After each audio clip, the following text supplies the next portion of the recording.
Bismillahirrahmanirrahim. Assalamualaikum warahmatullahi wabarakatuh. Alhamdulillah. Alhamdulillahi wassalatu wassalamu ala rasulillah wa ala alihi wa ashabihi wa sallama tasliman katsira, amma ba'd. Alhamdulillah, segala puji bagi Allah Subhanahu wa taala. Kita berjumpa kembali di halaqah al-hadits Al-Arba'in An-Nawawiyah yang kita pelajari di marhala al-i'dad al-lughawi, sekitar 15 hadis.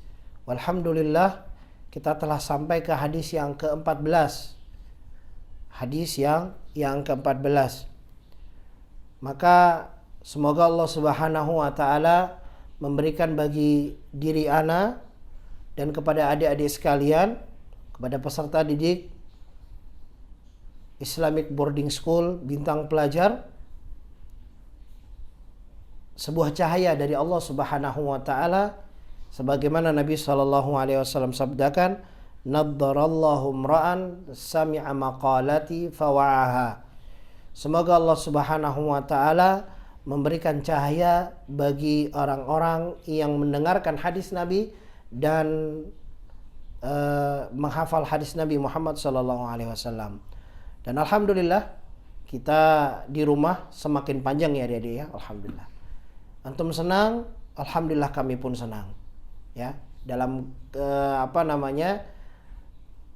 kita dapat melakukan hal-hal yang baik dari berbakti kepada kedua orang tua, maka ini adalah suatu perkara yang sepantasnya lah kita syukuri. Insyaallah sampai 11 April. Wah, berarti sampai masih panjang ya.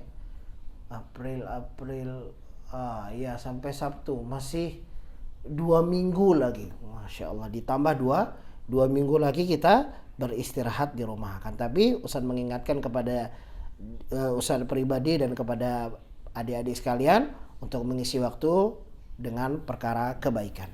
Nah, kita masuk ke hadis Ar-Rabi' al-Ashar yang modulnya telah kalian miliki dan kalian telah download. Al-Hadits Ar-Rabi' Ashar, hadis yang ke-14, hurmatu dammil muslim, haramnya darah seorang muslim. Adi bin Mas'udin radhiyallahu anhu qala Rasulullah sallallahu alaihi wasallam, la yahillu damu imri'in muslimin illa bi ihda thalathin, al-thayyibu zani, wan nafsu bin nafsi, wat tariku lidinihi, al-mufariqu lil jamaah. Dari Ibnu Mas'ud radhiyallahu an berkata Rasulullah sallallahu alaihi wasallam, la yahillu damu imri'in, tidak halal darah seorang muslim, illa bi ihdath thalathin, kecuali satu dari 3 sebab. Yang pertama adalah al-thayyibu zani, seorang yang telah menikah dari laki-laki dan perempuan yang berzina. Yang kedua, wan nafsu bin nafsi, jiwa dengan jiwa, maksudnya adalah membunuh seseorang tanpa hak yang jelas. Kemudian yang ketiga, wattariku lidinihi al-mufariqu lil jamaah, yaitu orang yang murtad, meninggalkan agamanya dan memisahkan dari jamaah kaum muslimin. Hadis ini diriwayatkan oleh Bukhari wa Muslim. Adik-adik bisa lihat, diriwayatkan oleh Bukhari di footnote paling bawah, yaitu 6878, sedangkan dari Muslim adalah 1676. Nah, kita akan masuk kepada asyarah, penjelasan. Wa qauluhu, dan berkata Nabi SAW, imri'im muslim, at-ta'biru bidzalika la ya'ni annal mar'ah la yahillu dammuha. Kalau kita lihat imri'im muslim, di sini ada kalimat imri'in, ini imro'un artinya laki-laki, kalau perempuan adalah imro'atun. Seakan-akan di sini yang dibicarakan atau hukumnya adalah hukum kepada laki-laki saja. La ya'ni annal mar'ah yahillu dammuhu, menandakan bahwasanya mar'ah atau perempuan itu darahnya halal. Bukan maksudnya seperti itu. Makanya dijelaskan di paragraf atau baris selanjutnya, walakinna ta'bir bil mudzakkar fil Qur'ani was sunnah. Nah, akan tetapi penyebutan imri'im muslim ya pada laki-laki ini berhukum kepada laki-laki dan perempuan. Ustadz ulang kembali penjelasan Ustadz. Di kalimat imri'im muslim ini adalah kalimat yang berjenis laki-laki, bukan imra'atun muslimatun. Ya, tapi bukan bermakna bahwasanya darah seorang perempuan itu halal. Ya, penyebutan nau' atau jenis dari laki-laki dan perempuan pada hadis ini bermakna keseluruhan, yaitu berhukum kepada laki-laki dan perempuan. Karena dikatakan oleh penjelasan dalam kitab ini, akan tetapi perumpamaan dengan perkataan jenis kalimat laki-laki di dalam Al-Qur'an dan was-sunnah, di dalam hadis itu banyak minat ta'biril mu'annas, daripada penyebutan dengan model kalimat perempuan. Li'anna rijal humul ladzi tatawajjahu ilaihimul khotobat. Kenapa? Karena yang diajak bicara itu kebanyakan adalah para laki-laki, bukanlah perempuan ya. Dan ini sudah kita ketahui dari bagaimana sikap Allah Subhanahu wa taala dan syariat kita melindungi perempuan, sebagaimana di dalam firman Allah, waqarna fi buyutikunna, ya, mereka disuruh untuk berdiam di dalam rumah-rumah mereka. Mereka tidak diperintahkan untuk memperlembut memperindah daripada pembicaraan tutur kata perempuan terhadap orang-orang yang ajnabi, yaitu orang-orang yang bukan mahram di kalangan mereka. Ini dilarang di dalam Islam, menandakan bahwasanya Allah Subhanahu wa taala melindungi daripada kehormatan, melindungi perempuan dari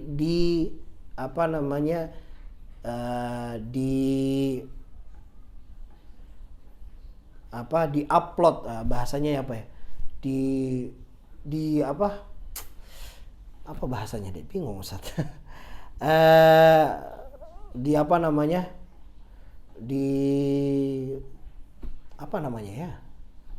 Al-muhim, yaitu maksudnya di-upload, maksudnya diperkenalkan ke khalayak ramai, diketahui dunia. Bahkan para raja terdahulu mereka sangat menjaga daripada nama-nama istri mereka. Nah, kita lanjutkan.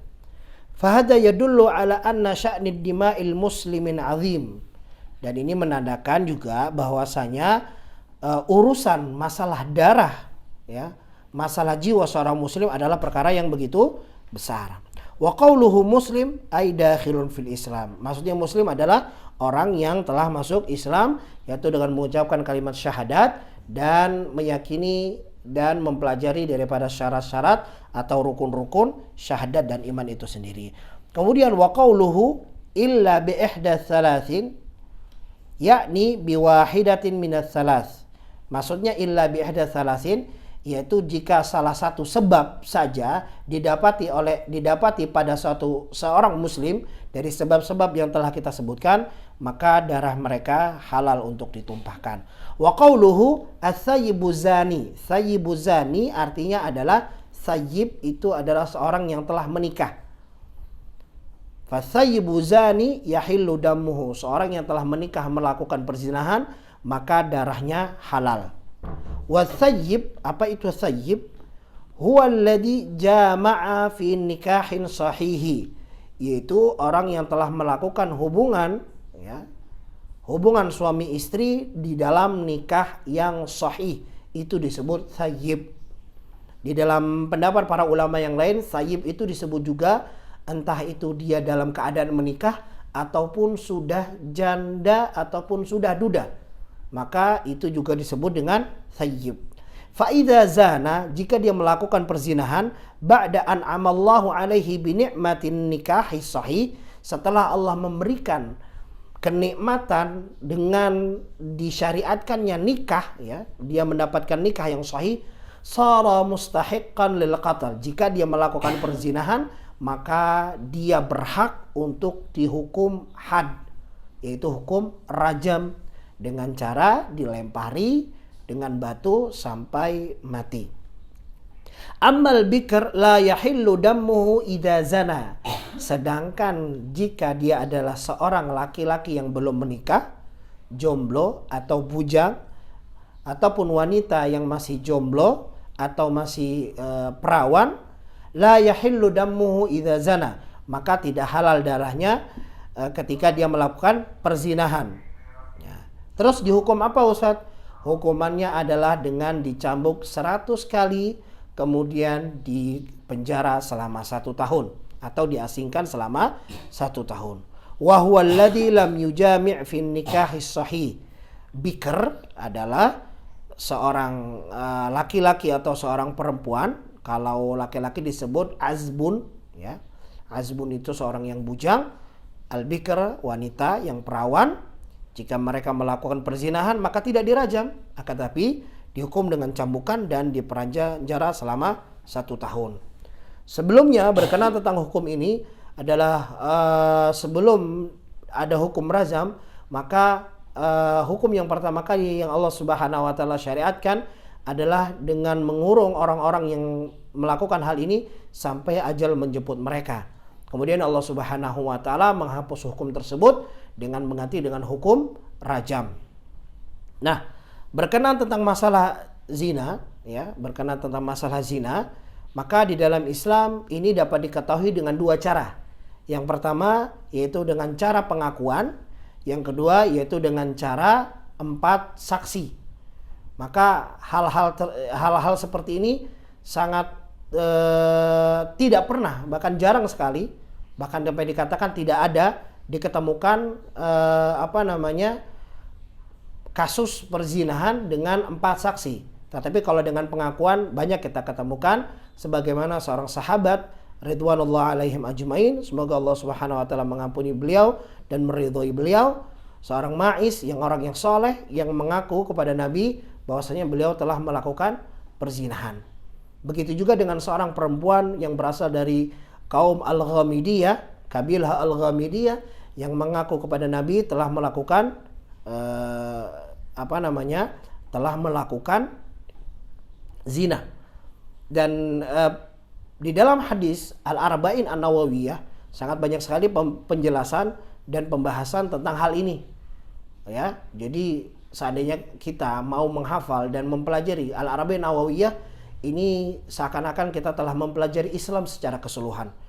Maka Al-Imam An-Nawawi rahimahullah dengan kecerdasan beliau dan hidayah dan taufik dari Allah Subhanahu wa taala, sehingga bisa beliau mengarang sebuah kitab yang sangat luar biasa sekali, mengumpulkan beberapa hadis Nabi yang berjumlah sekitar 42 hadis, ya. Adik-adik bisa menghafalkannya di waktu libur. Nah, ini sangat bermanfaat dengan menghafalkan hadis-hadis tersebut. Maka dengan menghafal hadis tersebut kita telah mempelajari Islam secara keseluruhan. Ya, dari akidah, dari niat, ya, pelajaran pertama innamal a'malu binniyat, tentang akidah, tentang rukun iman, rukun Islam, kemudian tentang halal dan haram. Kemudian hari ini kita belajar tentang masalah fikih. Kemarin kita belajar tentang adab, bagaimana la yu'minu ahadukum hatta yuhibba li akhihi ma yuhibbu li nafsi. Hari ini kita belajar tentang masalah al-fiqih, yaitu hukum had. Nah, ada permasalahan pada kisah Al-Ma'iz.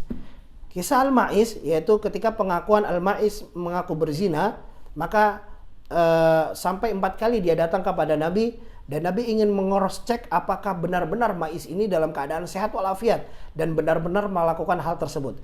Setelah di cross check dan setelah diselidiki, maka Ma'iz adalah orang yang soleh tapi jatuh kepada kemaksiatan. Maka Nabi SAW pada pertemuan yang keempat memutuskan untuk Ma'iz dihukum rajam. Ketika Ma'iz dihukum rajam, rupanya dia merasakan sakit yang sangat luar biasa, sehingga dia kabur dan melarikan diri. Akan tetapi sahabat-sahabat mengejar, kemudian melemparkan sesuatu ke kepalanya sehingga beliau meninggal dunia. Kemudian hal tersebut disampaikan kepada Nabi SAW, dan Nabi pun bersabda, kenapa kalian tidak meninggalkan dia? Biarkan saja dia lari. Ya. Dan di sini menandakan bahwasanya ketika seseorang mengangkat dari pengakuan dia, misalkan ada seorang yang mengaku bahwasanya dia berzina, kemudian ketika dia menarik daripada pengakuannya tersebut, maka hukum had tidak dilaksanakan. Ya, tidak serta-merta ketika melihat orang berzina, ayo orang kampung, mari kita rajam ini perempuan ini, mari kita rajam laki-laki ini, tidak. Akan tapi ini adalah keputusan dan hukum yang dipegang oleh pemerintah, ya. Salah satunya yang memiliki penguasaan akan hal ini adalah Bapak Jokowi rahimahullah dan wahadahumullah. Semoga Allah Subhanahu wa taala merahmati dan memberikan hidayah kepada beliau. Nah, ini yang terjadi pada Ma'iz, dan setelah Ustaz mendengar penjelasan Al-Ustaz Firanda hafizahullah taala, beliau juga menceritakan bagaimana dulu ketika beliau menerjemahkan tentang kepada seseorang yang orang Indonesia, seorang TKW yang mengaku telah berzina, maka perempuan ini mengaku dan tetap ingin untuk dihukum. Maka setelah sampai ke hakim yang ketiga, maka hakim ketiga mengatakan, wahai Ustaz Firanda, tolong jelaskan kepada perempuan tersebut bagaimana hukuman yang akan dilaksanakan kepada dirinya. Maka setelah dijelaskan bahwasanya dirinya akan dilempar batu dengan sampai mati, maka perempuan tersebut pun mengatakan bahwasanya saya melakukan hal tersebut karena dipaksa. Maka di sini terdapat syubhat ataupun sesuatu yang menghalangi dari pelaksanaan hudud, dan ini adalah termasuk kasih sayang Allah Subhanahu wa taala kepada kita. Makanya ketika kita melakukan hal-hal yang buruk, maka cepatlah bertobat kepada Allah. Tidak perlu dikisahkan kepada fulan bin fulan, tidak perlu diceritakan kepada fulan wa alan. Akan tetapi cepatlah kita bertobat kepada Allah, sebagaimana Allah Subhanahu wa taala berfirman, wasari'u ila maghfirah, bersegera kalian meminta ampun kepada Allah Subhanahu wa taala. Kemudian begitu juga dengan kisah Al-Ghamidiyah yang Allah Subhanahu wa taala memberikan ampunan kepadanya, walaupun pada saat pelaksanaan hukuman had, hukuman rajam kepada Al-Ghamidiyah, ada sebagian orang yang menghina dengan apa yang telah dia lakukan. Maka kata Nabi SAW, jangan engkau menghina perempuan tersebut.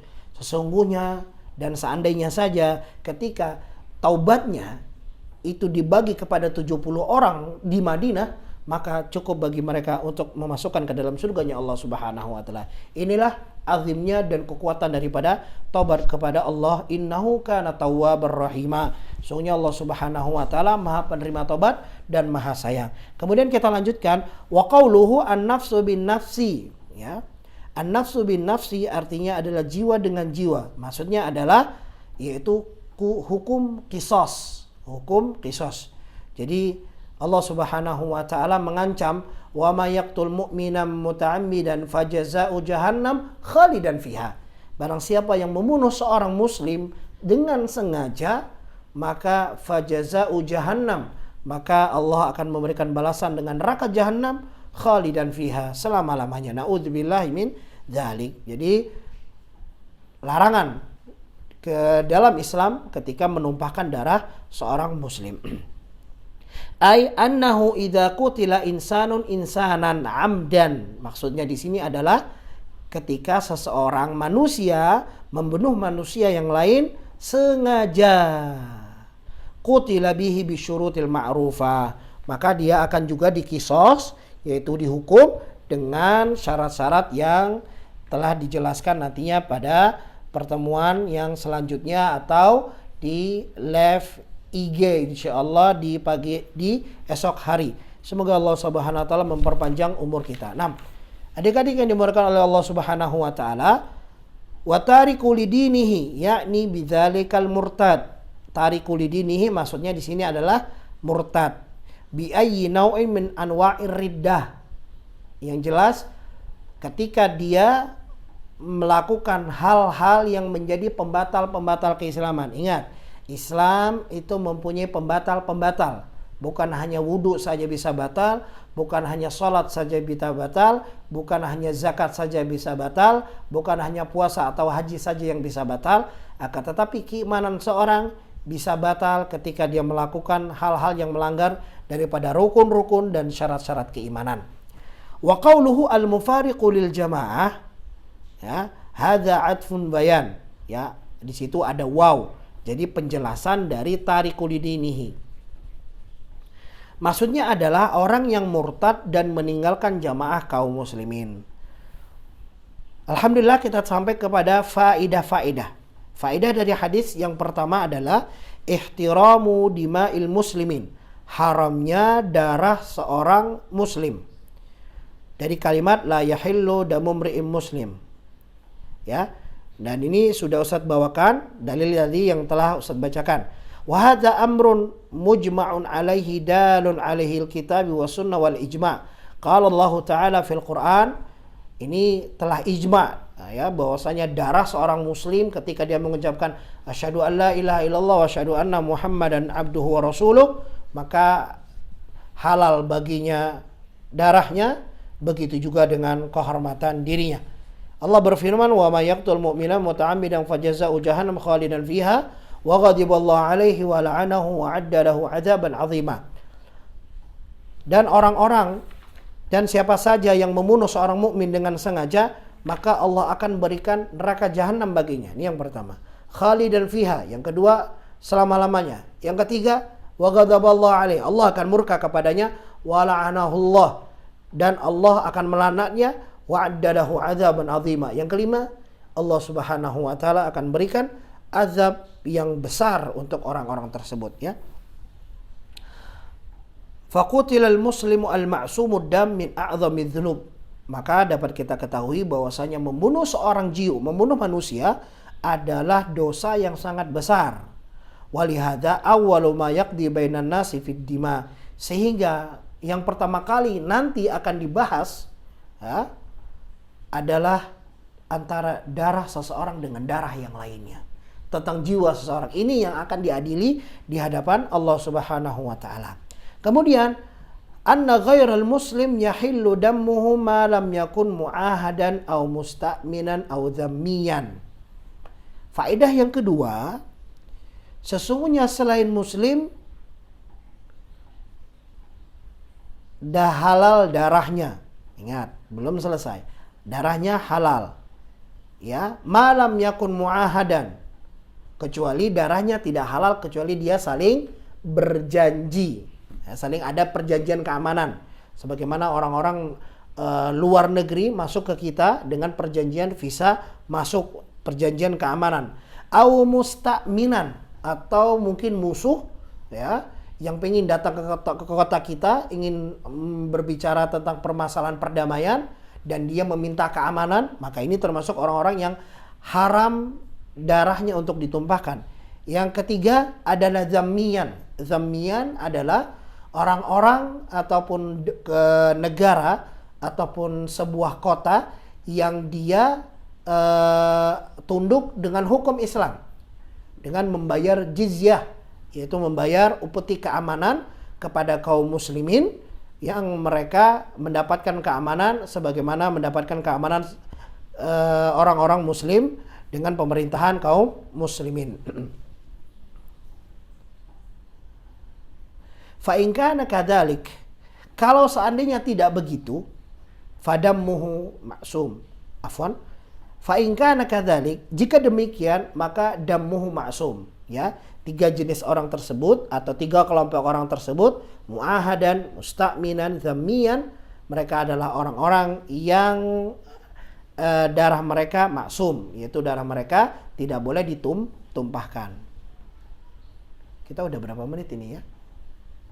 24. Oh, setengah jam, enggak apa-apa lah. Nanti kita ini, ya.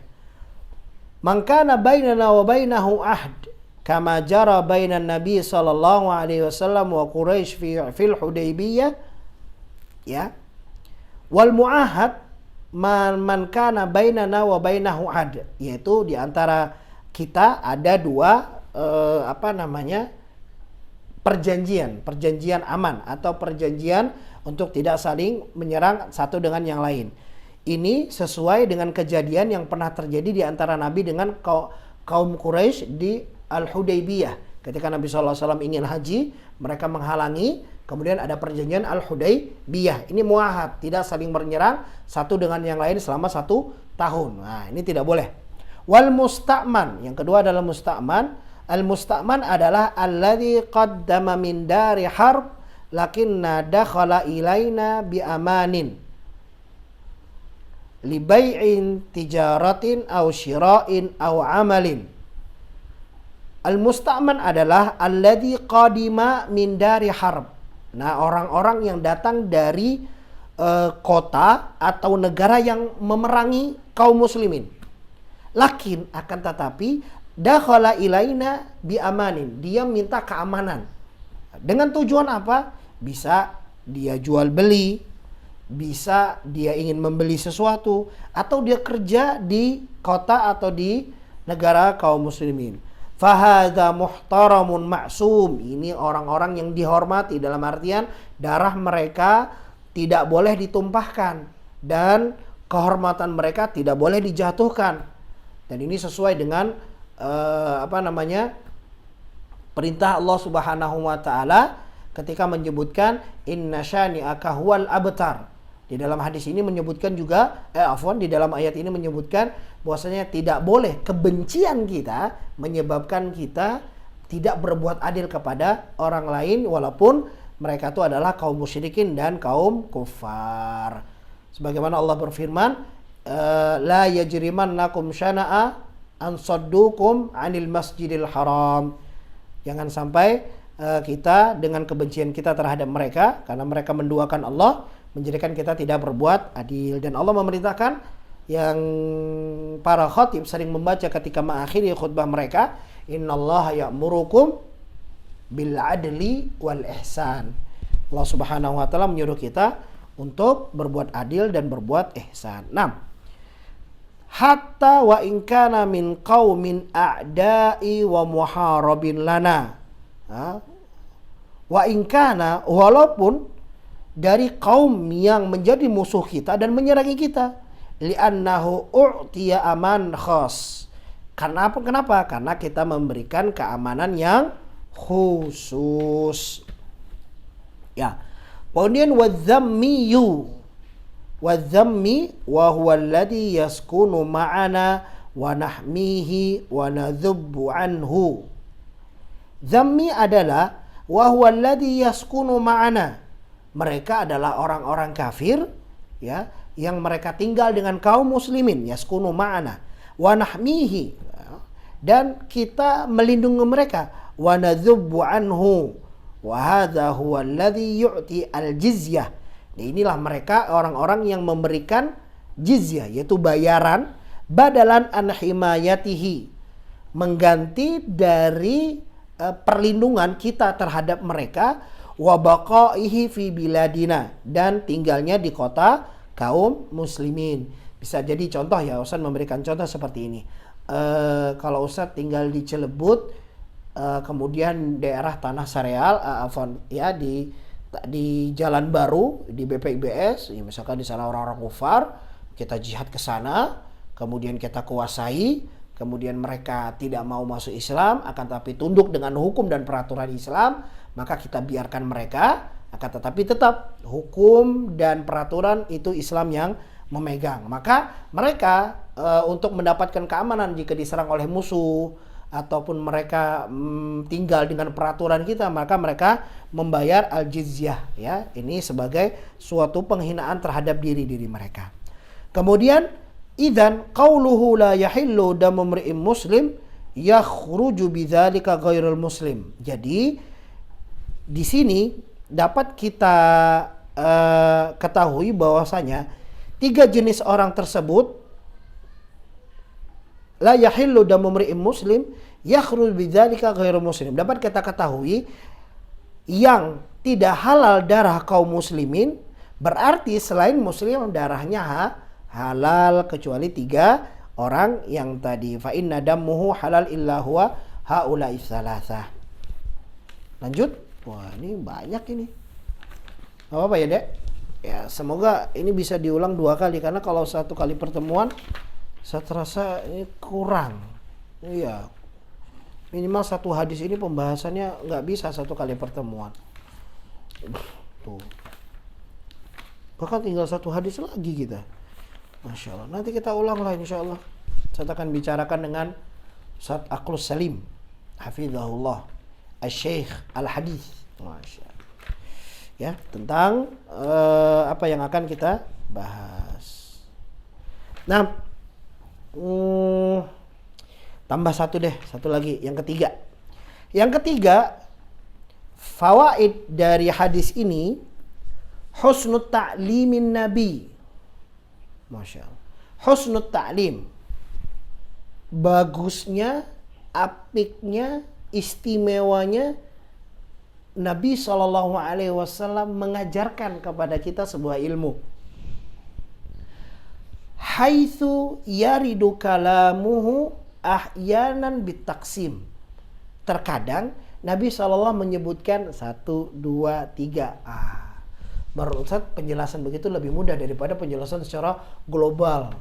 Enaknya itu poin 1, poin 2, poin 3. Itu lebih nikmat, itu lebih mudah dipahami. Kenapa? Apa alasannya? Apa hikmah di balik itu? Kita baca. Li'anna taqsim yahsurul masail. Karena dengan pembagian 1, 2, 3 yahsurul masail, maka pembahasannya pun bisa dirapikan. Pembahasan ini beda, ini beda, ini beda, ya. Karena yang namanya taksim itu antara 1, 2, dan 3 berbeda.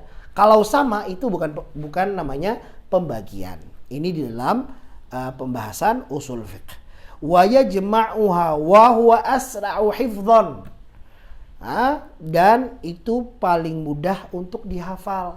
Makanya Al-Quran itu per ayat 1, 2, 3, 4, 5, 6 dan seterusnya. Walaqad yassarnal Qur'ana lidzikri fahal mim muddakir, ya. Kemudian wa huwa asra'u hifdhan wa abta'u nasiyan. Dan memperlambat atau lupanya susah dilupakan. Bukan hanya si dia susah dilupakan, tapi hadis Nabi SAW susah ataupun lambat lupanya dengan cara pembagian. Sudah berapa menit ini kita belajar? 32. Kata Ustaz Aqlus harus 1 jam. Ya, silahkan. Nah, bimadza yasbutu zina? Bagaimana kita mengetahui bahwasanya itu sebuah zina? Al-jawab yasbutu zina awalan bi syahadati arba' rijal mardiyyin annahum ra'au dzakara zani fi farzil muzanni biha wala budda. Yang pertama adalah persaksian 4 orang laki-laki yang menyaksikan dengan matanya, bukan dengan video. Mata bukan dengan video direkam, bukan, tapi melihat dengan matanya, mata, ya. Ketika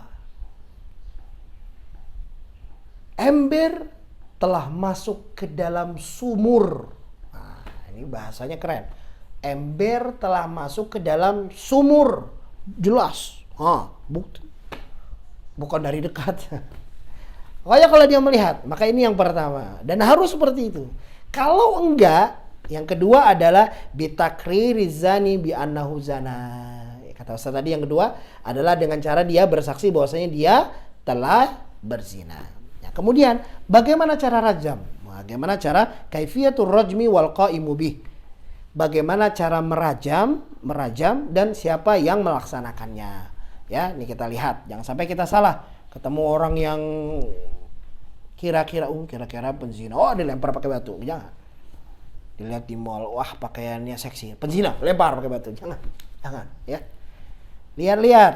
Wah, bukan berarti lihat-lihat yang mana enggak. Tapi kita mengetahui bagaimana Islam mengaturnya. Nah, fasayyibu yazani yuqtal. Sayyib, ingat sayyib yang telah menikah berbuat zina maka dihukum rajam. Birajmi bil hijarah, dengan melempar dengan batu. Wasifatuhu, bagaimana caranya?